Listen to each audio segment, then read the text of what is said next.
28 km², la population du pays est d'environ 11 millions d'habitants. La capitale est Bruxelles et c'est une monarchie constitutionnelle fédérale. Géographie physique. Regardons rapidement le relief. Les Ardennes sont pratiquement les seules montagnes du pays et le font culminer à 694 mètres avec le signal de Botrange. Le nord est en faible altitude, le sud est en plus haute altitude, c'est un dégradé. Administration territoriale.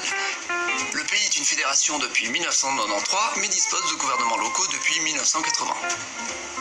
La Belgique est composée de 3 régions, Wallonie, Flandre et Bruxelles. Les régions sont divisées en provinces, 5 en Flandre et 5 en Wallonie, Bruxelles n'étant pas concernée.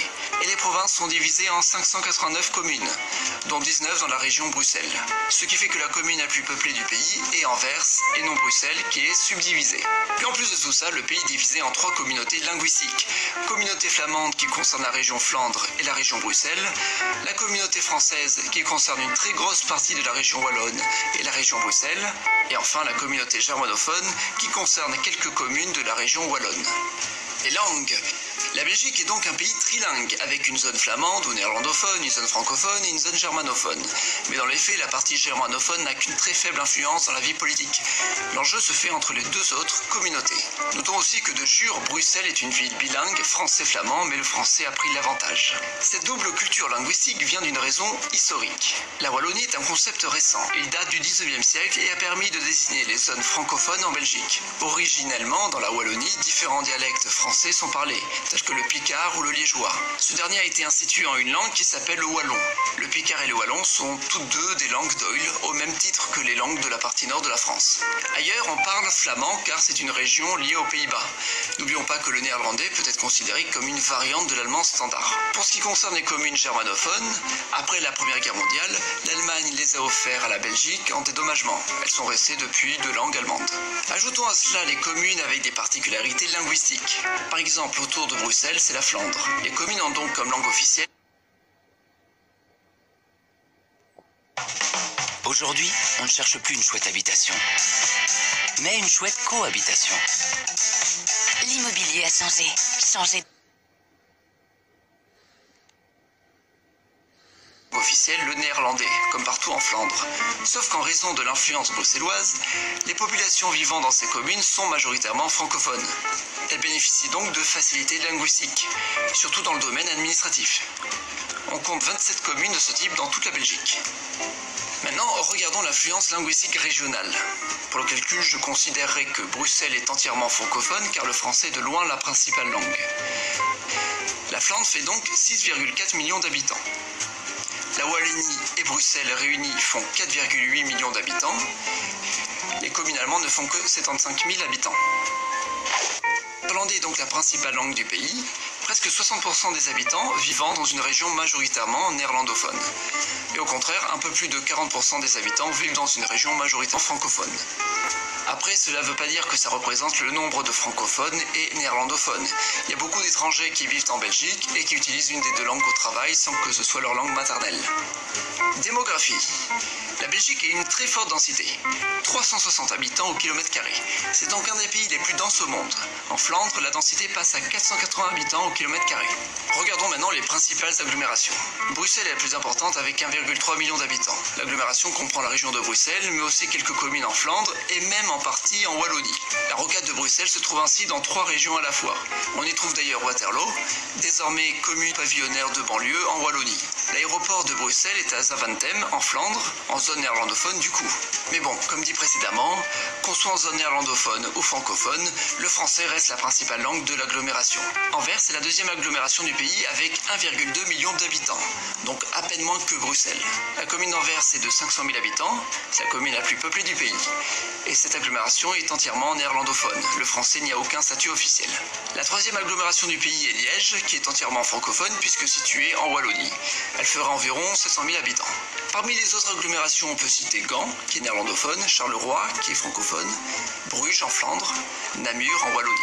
On peut citer aussi la commune de Courtrai, qui n'est pas forcément très peuplée, mais qui fait partie de l'agglomération de Lille.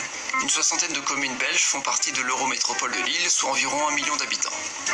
Réseau. Regardons le réseau routier.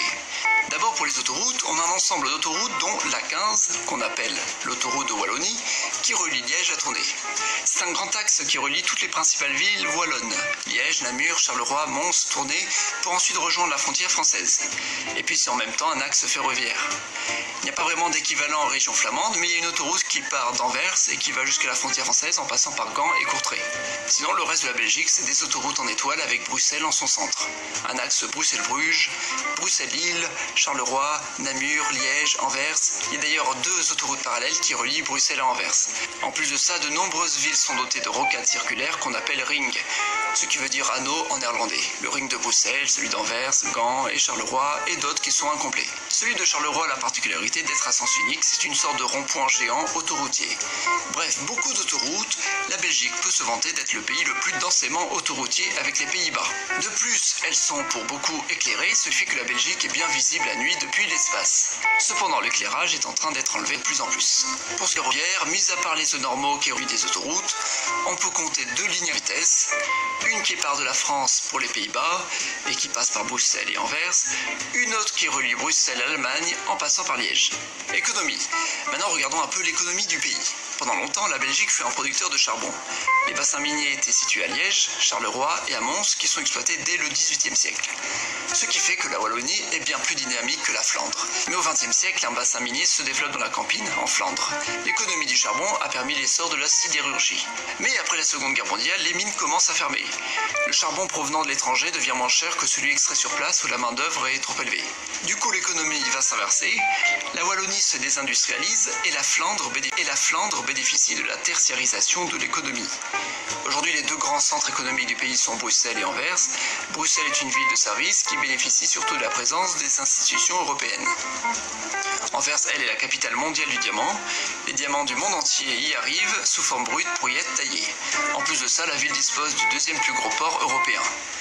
Pour ce qui est des aéroports, il y en a 4 principaux, Bruxelles, Charleroi, Liège et Anvers. Évidemment, dans un pays petit comme la Belgique, il n'y a pas de vols intérieurs. Dans les faits, seul l'aéroport de Bruxelles est un aéroport de passagers à l'origine. C'est là qu'était basée la compagnie nationale La Sabena. Mais cette dernière a fait faillite en 2001 avec la libéralisation du ciel européen.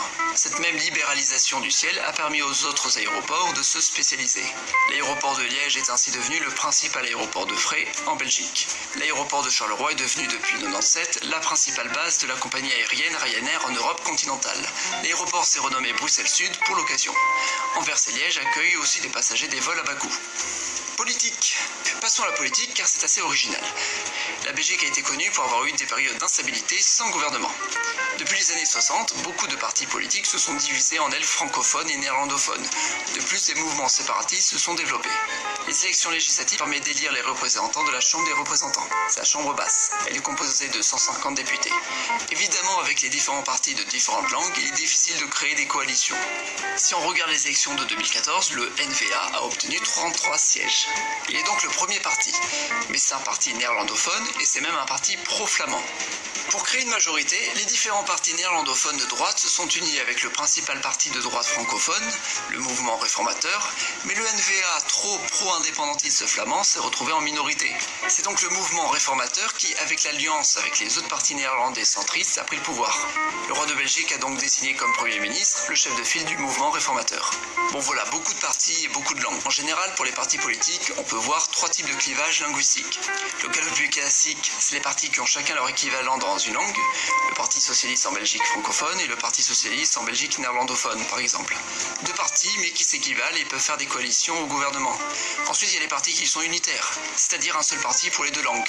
Souvent, c'est soit des partis dont l'idéologie, c'est l'unité belge, comme l'Union belge, ou soit des partis d'extrême gauche de tendance internationaliste.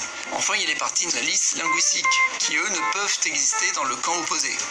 Par exemple, le NVA, qui est un parti pro-flamand, n'existe pas en version francophone.